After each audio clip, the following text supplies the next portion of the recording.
victims continue to count their losses from flood in Niger State, National Emergency Management Agency is evolving strategies to mitigate further impending flood.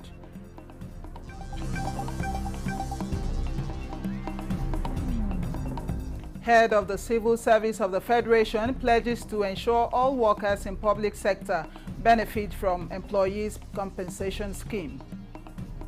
To ensure that this scheme comes on board this year. Rangers apprehend 16 suspects carrying out illegal gold mining in Cross Rivers National Park. They claim to have been engaged and hired by one Nura, who is presently at large.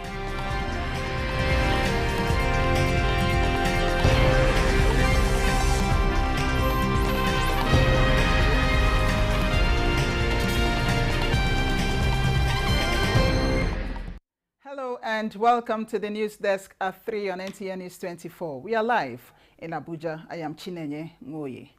As victims continue to count their losses from the flood in Niger State, the National Emergency Management Agency is evolving strategies that will mitigate the impending 2025 flood prediction of the Nigeria Meteorological Agency with stakeholders' engagement on disaster preparedness and response campaigns. The initiative, which is with the theme Strengthening Resilience, Enhancing Preparedness and Response, seeks to help take disaster risk management to the grassroots to save lives and property. Fatima Usma reports. The Nigerian Meteorological Agency, NIMET, and the Nigerian Hydrological Service Agency have forecasted that 43 local government areas spread across 12 states of the Federation will experience flood in 2025, Niger State inclusive. Mitigating the effects of the predicted flood is why the National Emergency Management Agency is holding this stakeholders' engagement on the 2025 National Preparedness and Response Campaign on flood disaster and related hazards, aimed at planning for effective early actions to save lives and livelihoods. For those people that are in the floodplains, should please begin with the authorities to identify high grounds where they can move in an event of the flood, so that we can avoid issue of unnecessarily dying as a result of the flood. We are very, very prepared, logistically, funds to prepare through aggressive sensitization, stockpiling of relief materials, and also cascading, downscaling this information down to the people.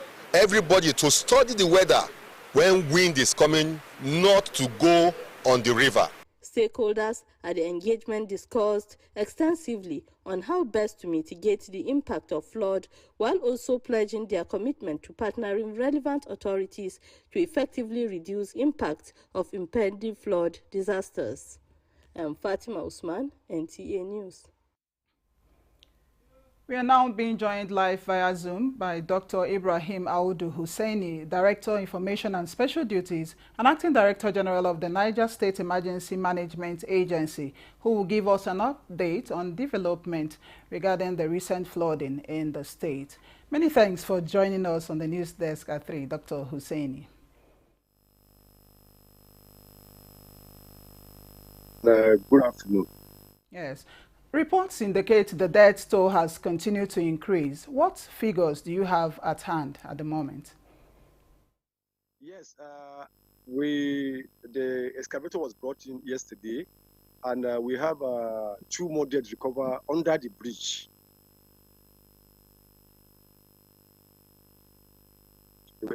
West.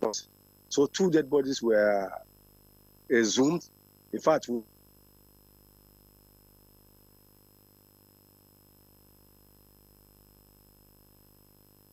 one of them, we only get the head of the. Have been able to get 2. So as of now,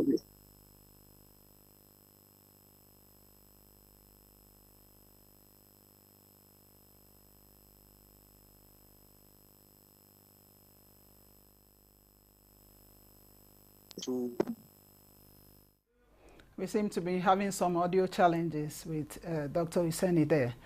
The Corps Marshal, Federal Road Safety Corps, FRSC, Shehu Mohammed, has commiserated with the Kano State government and the families of the 20 travelers who lost their lives in a tragic lone road crash that might have occurred as a result of fatigue and excessive speed as a result of long night trip. This incident, which happened on 31st May 2025 at Gada Yankifi on the Kaduna-Kano Expressway, is said to serve as a reminder of the need for collective action against road crashes in the country. The Corps Marshal, however, emphasized the need for fleet operators to admonish their drivers against fatigue driving and violation of speed limits, especially as they drive in the night when visibility is extremely poor.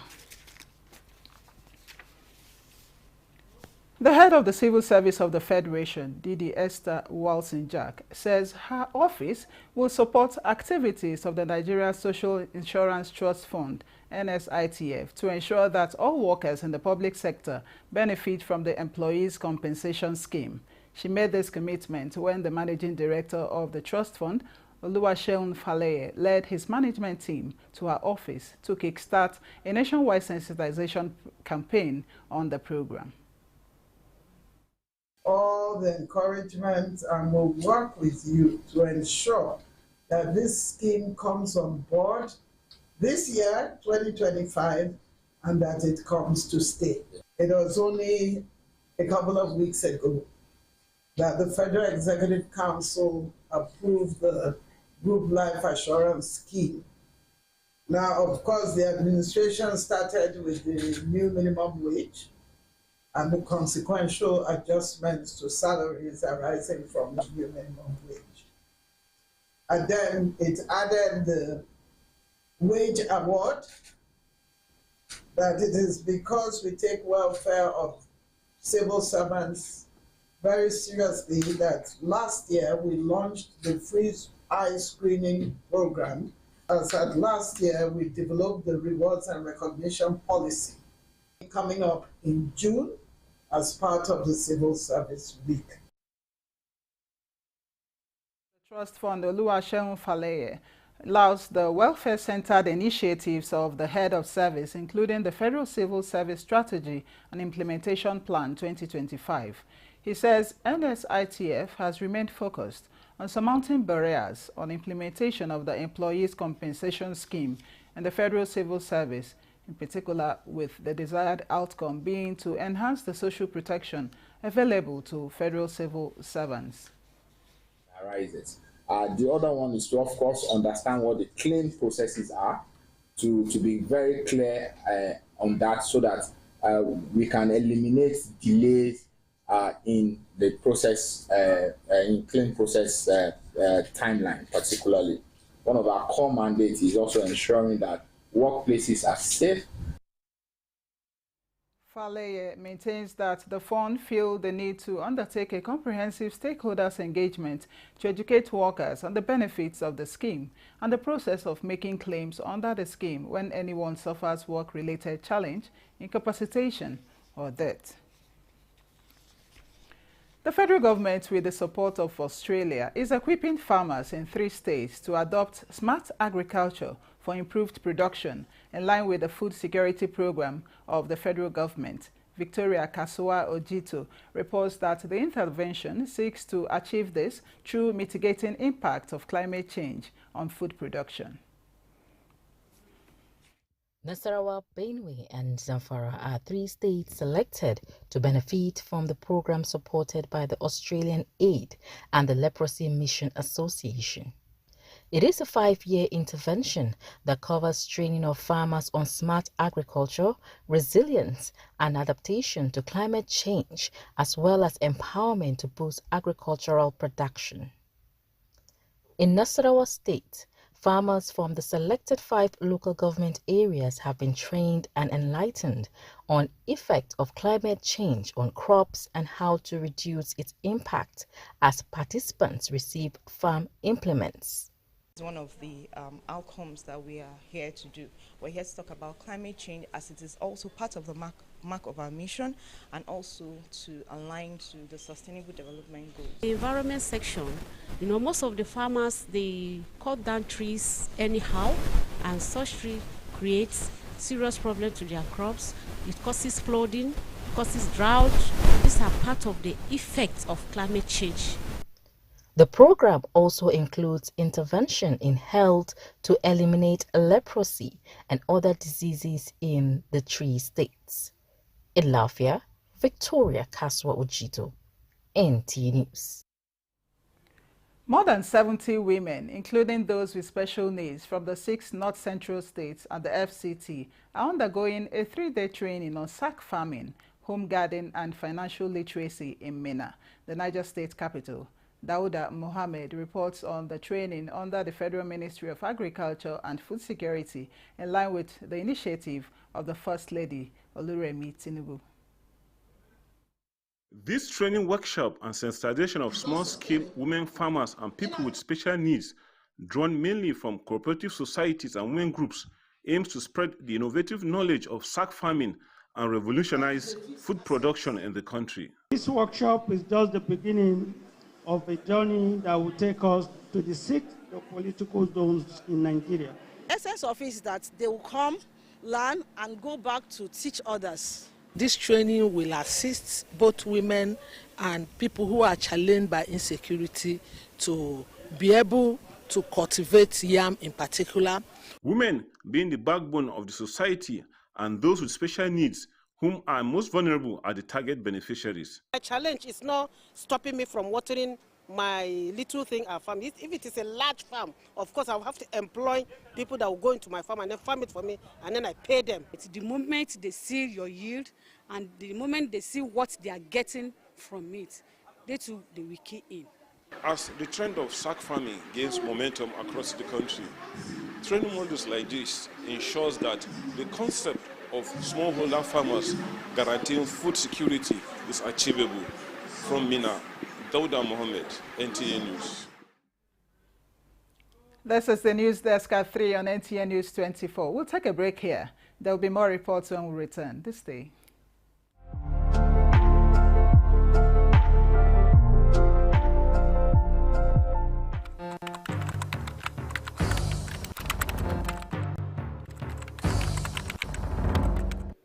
Pleased to announce encouraging news from the National Bureau of Statistics, which released the Consumer Price Index, the CPI, for April 2025 only yesterday. According to the report, the headline inflation rate for April stood at 23.71%, this represents a decrease of 0.52% from the 24.23% recorded in March 2025. Similarly, month-on-month inflation dropped by a notable 2.04% from 3.90% in March to 1.86% in April. This, of course, did not just happen by chance. The President is focused and is determined, and his determination and his interventions are clearly paying off. The benefits of reform, though gradual, are real and measurable.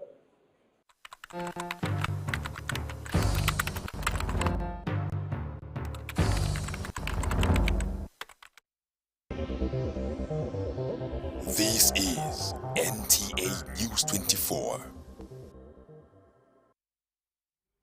Many thanks for staying on. As the world sets aside the 1st of June every year to appreciate and celebrate the nutritional values of dairy products and the growth and development of man, as well as his environment, stakeholders are driving a new narrative to take the gains in the sector to the next level. And the Ministry of Livestock is frontally engaging critical partners in expanding the industry and promoting a more universal approach to prosperity of chains of production. Yusuf Jika reports. The 2025 World Milk Day has as its theme Let's Celebrate the Power of Dairy, highlights crucial role milk plays in agro-food systems and health of the humanity. The celebration, which began with the work show, started from Eagle Square and ends at the Radio House in the city center, has in attendance Minister of Livestock Development and the Permanent Secretary, amplified dairy sector's impact on sustainable food systems, economic development and global health. Nigeria is currently producing 600 million metric tons of dairy annually, amounting to 35% of dairy consumption, a development that the minister says is grossly inadequate to meet citizens' demand, and that the renewed hope agenda is focusing to reverse the trend. The remaining 65%, worth over $1.5 billion, is imported mainly in powder form. This dependence weakens our economy, drains foreign exchange reserves, and limits local industry growth. This is not acceptable. Build a lot of milk collection centers to support our dairy aggregators, to support our livestock farmers. For instance, we have a lot of milk collection centers across the 20 states that is directly linked to our livestock farmers. The standard for every child or every human being is for you to have at least 280 liters of milk per year. World Milk Day is a global event to honor dairy, not just as a force that nourishes bodies, but sustains communities and drives economies. In Abuja, Yusuf Jika, NTA News.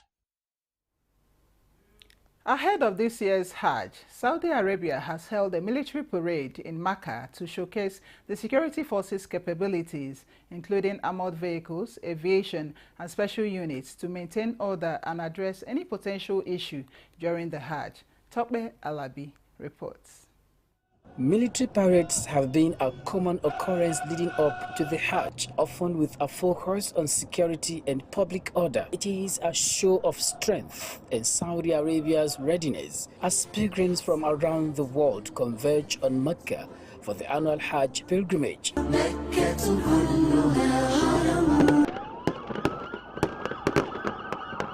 This might look like a set for an action film, but it's actually a military parade ahead of this year's Hajj. People around the world have converged and have begun their journey towards the Muslim holy city of Mecca in Saudi Arabia. It is one of the world's largest annual gatherings, with over 2 million pilgrims expected to observe their Hajj rituals. This military parade is traditionally held in Mecca, Saudi Arabia, to demonstrate the security forces' preparedness and readiness to ensure the safety and well-being of millions of pilgrims. The parade, which all turned into quite some show, reassures pilgrims and the public that Saudi Arabia is fully prepared to manage the massive influx of visitors and ensure a safe and smooth Hajj experience. In recent years, Saudi authorities have emphasized enhanced security measures, including the use of technology and artificial intelligence, AI, to prevent incidents and ensure the safety of pilgrims. The parade, attended by senior government officials and commanders of the security forces, highlights the importance of the Hajj and Saudi Arabia's commitment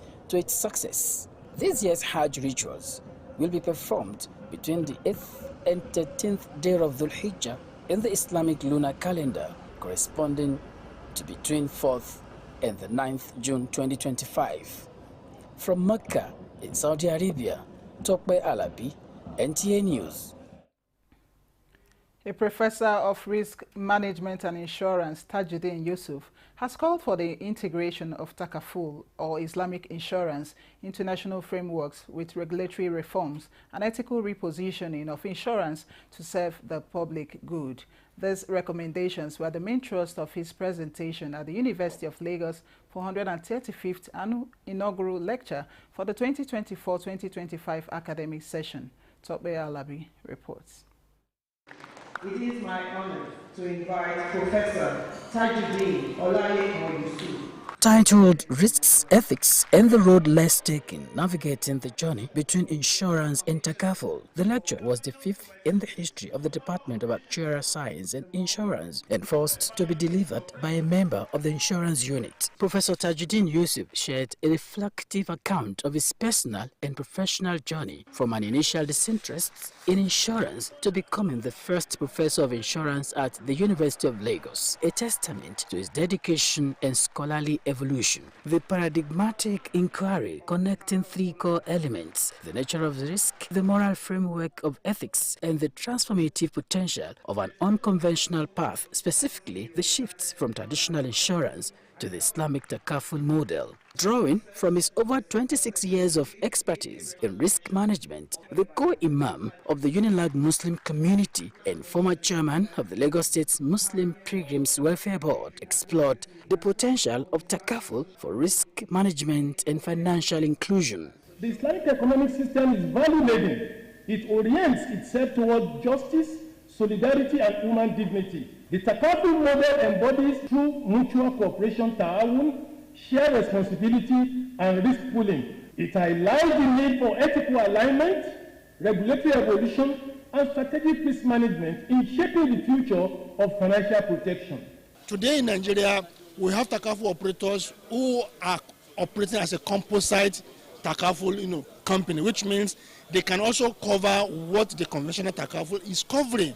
Islamic finance, it's about opening new grounds. It is very important that the government gives more attention to ensuring that the framework is embraced. We don't take to this road often, but the first thing is we know less. For the 60-year-old Nottingham Business School alumnus, if Nigeria must successfully transit to Takaful, a multi-pronged policy is needed, including strengthening regulatory frameworks, increasing public awareness, enhancing professional capacity, and leveraging technology. Tokpe Alabi, NTA News.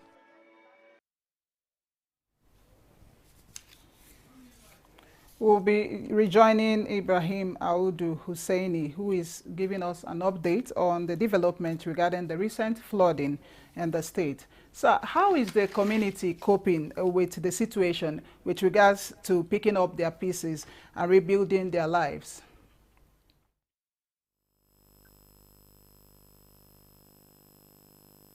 Hello. Good afternoon. And I want to say that the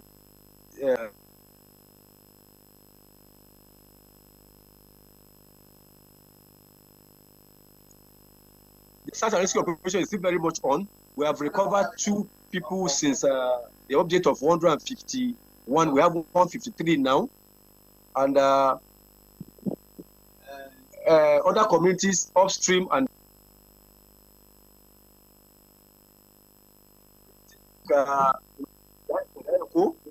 we have communities like Rabat downstream, though there was no life lost there, but there were properties and houses that were destroyed. So as at now, we have 153.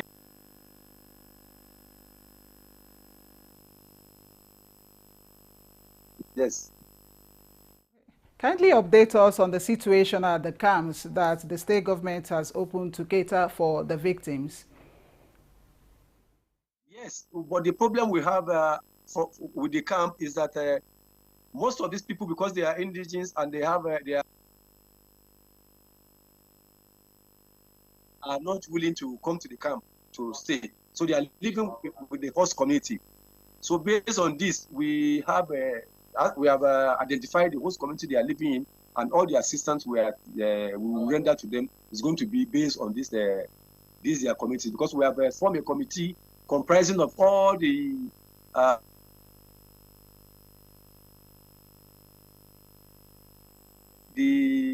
traditional institutions there and the leaders of these communities. We have formed a committee comprising all of them. So everybody is aware and they know where these people are, and that is based on this committee and based on this.